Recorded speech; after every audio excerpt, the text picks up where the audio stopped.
Coach Tribe, what's going on? I'm in New York. My birthday is on Saturday, and I'm celebrating by going to see the Statues play the Los Angeles Sparks. Now, I've been hearing that Barclays Center is one of the best arenas in the W, so I had to go see for myself. Some of you know that I'm on a mission to make it to every single city that has a WNBA team. So this is my first time in New York, so I hope y'all talk to me nice. I'm here to see Ellie, and I better not see a loss on a home court because I'm going to start thinking that I'm the problem. So I'm going in repping your Nescu. Okay, yeah. So I hope she breaks out of that slump because she has been struggling over the last couple of games, while Breanna Stewart has made her way out of her slump and has been putting up big numbers. So we shall see. But New York is coming off of a 4-game road trip where they've gone 1-3, losing against Seattle, Phoenix, and Indiana. Many people are questioning their ability to repeat after they started off to an incredible season nonetheless. So it has been surprising to see them go on this somewhat of a losing streak. Well, 2-game losing streak. Of course, these losses have come with Jonquel Jones sidelined with a pretty serious ankle injury. As of June 21st, it was announced she'll be out for the next 4 to 6 weeks. It goes to show how much she impacted the offense. She's a 3-level scorer. So while teams were focusing on her defensively, that gave more room and space for Sabrina and Breanna Stewart to really thrive in the offense. So without her, defenses can kind of focus in. They can hone in on those pieces. But I still don't make any excuses for New York because Jones aside, they should still be able to be more effective than what they have been offensively and defensively. They just have to figure it out. In short, get this shit together. Leonie Fiebich is not on the injury report, so having her back should also help them on both ends because she's one of the best role players in the W, and she has a really great 3-point shot. I mean, they still have Marine Johannes to be that 3-point threat, but I don't think Marine gives them what Leonie Fiebich does defensively. The Sparks are still without Cameron Brink. She was last evaluated on July 2nd. She's still not 100%.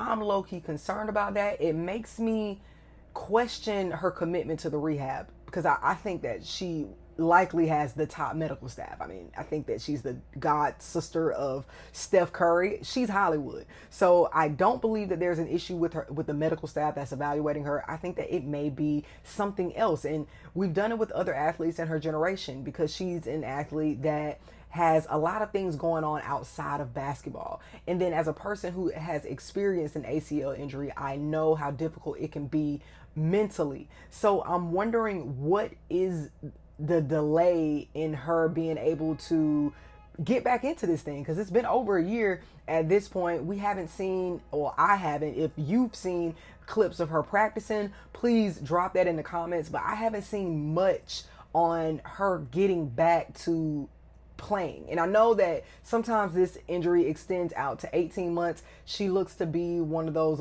late bloomers when it comes to the recovery, but I'm just wondering what is the root of that. Rakia Jackson has somewhat underwhelmed in her second season. She had that standout game against Las Vegas where she scored 30 points, but outside of that, she's been a little flat. She's still averaging double figures, but all of her numbers are below what she produced in her rookie season. Her efficiency is down outside of her free throw shooting, and I can't put my finger on the root of that. Is it systemic? Is it because the offense is different? Is it because she's playing more minutes, but she's only playing 2 more minutes? So is it confidence? In a recent interview, she got emotional and she talked about breaking down in the arms of actress, comedian Leslie Jones because she had a lot on her mind, and she spoke to balancing a lot of things that pro athletes have to balance. So I'm wondering, is that impacting her play? Because I think that Rakia Jackson has the potential to be one of the best scorers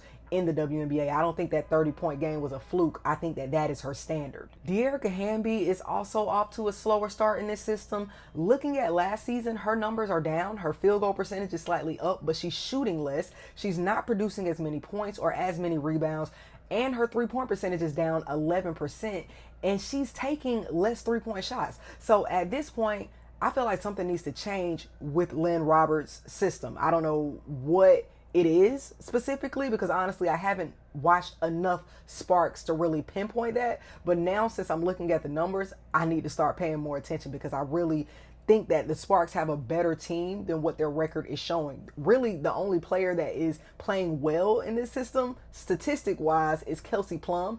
And while some of her numbers are up, her efficiency is down. So they just gotta they got a lot to figure out. The Sparks recently waived Odyssey Sims and Shea Petty. Ray Burrell appears to be back. She was seen practicing. She's no longer on the injury report. Julie Aleman is back from Eurobasket. All that said, this should be a win for the Liberty at home to break that 2-game losing streak, to get some confidence back, to work some things out offensively and defensively. They just need to tighten up overall. I have to give a huge thank you to Kate Manita for donating these tickets to me. Some of you know, or I mentioned as I mentioned in the top of this video, is that my mission is to get to all of these games. Obviously, your help is appreciated. So if you have some extra tickets, if you're a season ticket holder and you got some tickets that you won't be attending the games, please send them my way. I'm taking all donations. I'm taking all help. And if you can't give monetarily or through tickets, just share my videos on social media platforms, subscribe, all of those things. It helps me keep doing what I do in general, and it's going to help me, complete my goal and make my goal. But what are your thoughts on this game, Hoops Tribe? I'm curious to see how y'all are feeling about New York at this point in the season with them going on that 1-3 stretch on the road. Let's talk hoops.